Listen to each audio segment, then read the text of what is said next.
Welcome back. Welcome back. Welcome back. Welcome back. The Debatable Podcast, MC War, the official sport of rap battling, and the oldest battle rap league in existence. Yeah. And we wanted to talk about how to come back from a battle because the consensus is Drake lost. Got him. No matter how people feel about the Super Bowl, which is a whole nother conversation, right? Which we definitely want to get into because a whole lot of people said they didn't like the performance then said. But we wanted to definitely talk about coming back from a battle. But then said, like, what do you think about that? I saw the performance. Yeah.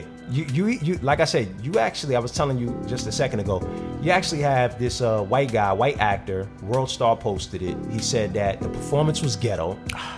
He said that Samuel Jackson needs to stop monkeying around. I mean, come on, stop with the ghetto crap. I'm done with the ghetto. I've had it up to here with ghetto. I know they want to say rap is this and rap is the streets and rap is the current and rap is the that. Enough with this bullshit.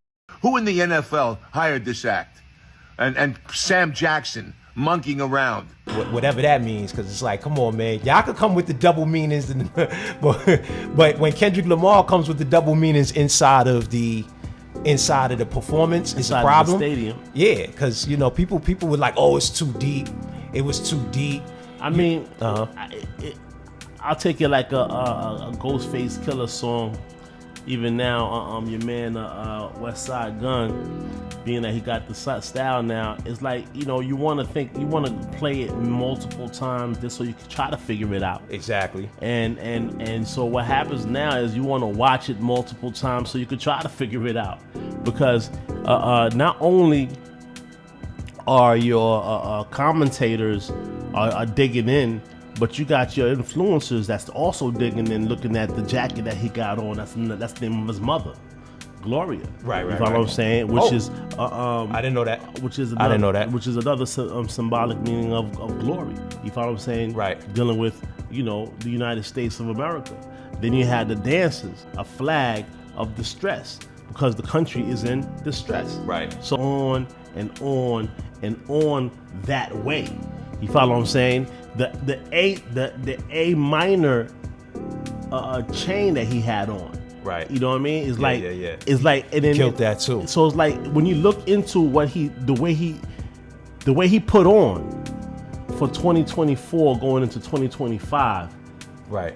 It just continued to make you look into his bars. It makes you look into his, like, I found this one thing online I was showing you. The song, there's a song that he has. It's a title of an album.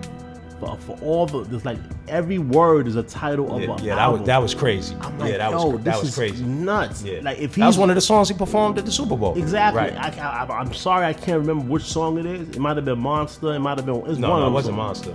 But go ahead. But the fact that the song, every word is a title of an album.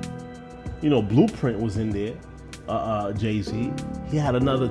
He just had every word to his song. Yeah, that was crazy. Was a title of an album. He killed it. So I'm like, so now going to Samuel Jackson.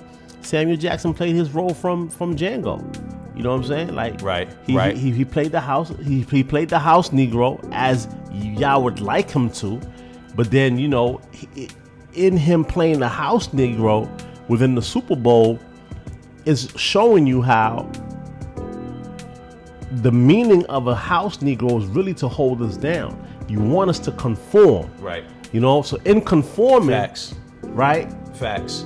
Your man is like, I'm not conforming. There you go. That's dope. That's a dope explanation right there. He said, I'm not conforming. Now, one person was saying, Gully TV, I was watching him, and he was saying that, well, it was like you had to, he basically started calling about space cadets. Wow. What's the other word? Nobody wants to hear you, Sharif. You know what I'm talking about? All that, and it's like, come on. Yeah, nah, that, and then he brought up Public Enemy, right? And he was like, well, Public Enemy, they had the S1Ws and see, but you forgot that they had to get rid of Professor Griff. You know what I'm talking about? They had to get rid of Professor Griff because he was on it. He was way too radical for them, And you also have to realize that Chuck D and them still had a major label record deal. You get what I'm talking about? So it was still part of marketing. It was still part of what the system was pushing. They was okay with it. If they wasn't okay with it, the music wouldn't have came out in the first place. Right. Now, the fact is, we do have to talk in code, right? We do have to talk in code because we are the minority. We're not the majority, right? It's only 40 million, man. This was the purpose of graffiti. You know, to this day, graffiti has a way that it's written that only those that know graffiti can understand what the word in the Facts. It's the same thing with hip hop. So we do need to be able to send ourselves certain messages. It's a fact. So now, can he just come out and say certain things? Nah, he can't. Now, Kanye West, Ye, is pushing the barometer, right? He's pushing it at this point in order for people to say more, even though obviously a lot of the things he said was definitely outlandish. You know, I don't agree with 100% of what he said, but what I do like is the fact that he was able to say what he felt. And that's something that we haven't been able to do, you know, as Africans in America. We haven't been able to speak our voice like that. So he got to speak in code. Plus, that's the type of music that he's playing. The next thing I wanted to say, Denta, is that all competition is about the underdog, is it not? Yeah. The underdog. So he was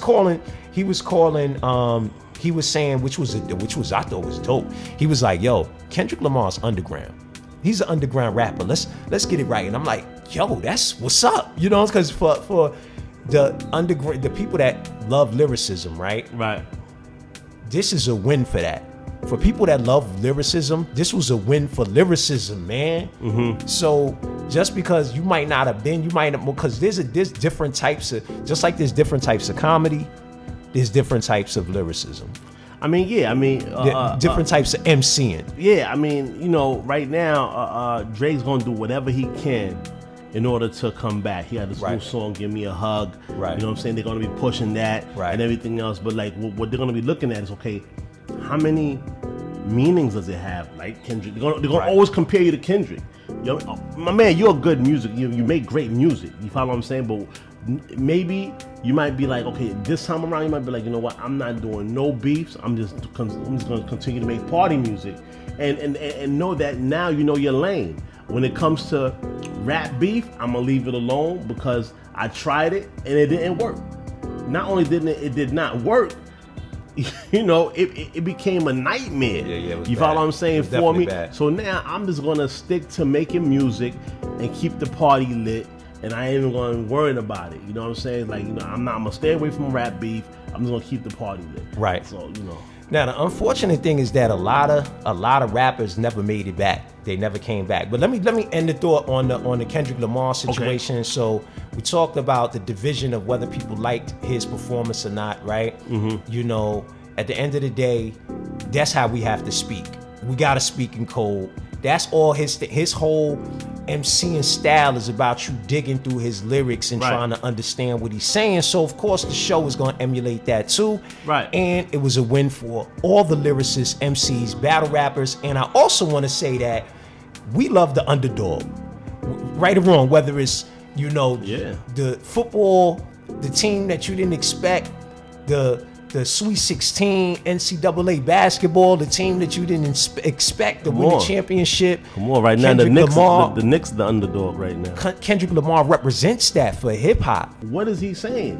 But then when you figure out that he actually has a method to his, you know, madness, you know what I'm saying? And the whole Wu-Tang was like that. You follow what I'm saying? Some guys are straight to the point, like Inspector Deck, you know what I'm saying? Some guys usually had to really figure out what they were saying, and I think that makes hip hop even more. It makes it fun. Yeah, you know, facts, what I mean? facts. Like, okay, like that. Facts. Even with battle rap, like, okay, he said turn off the TV. Turn off the TV. Right. That's a line from your man Cortez. Yeah. Like, you facts. know, so it's like, you know, it just makes it incredible, and that's why I think, you know, that's why I say battle rap.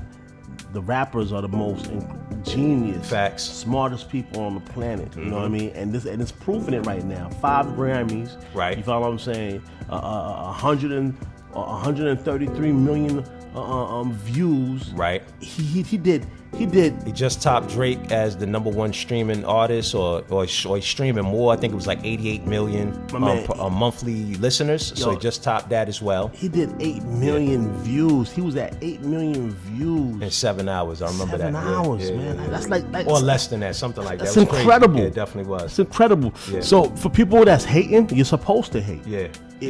You wouldn't be, it wouldn't make sense if you didn't hate. Right. You're supposed to hate. So now, so I'm gonna have to take that whole Wu-Tang section out, because actually Ghostface actually said that he was a dope lyricist. It was the wrong.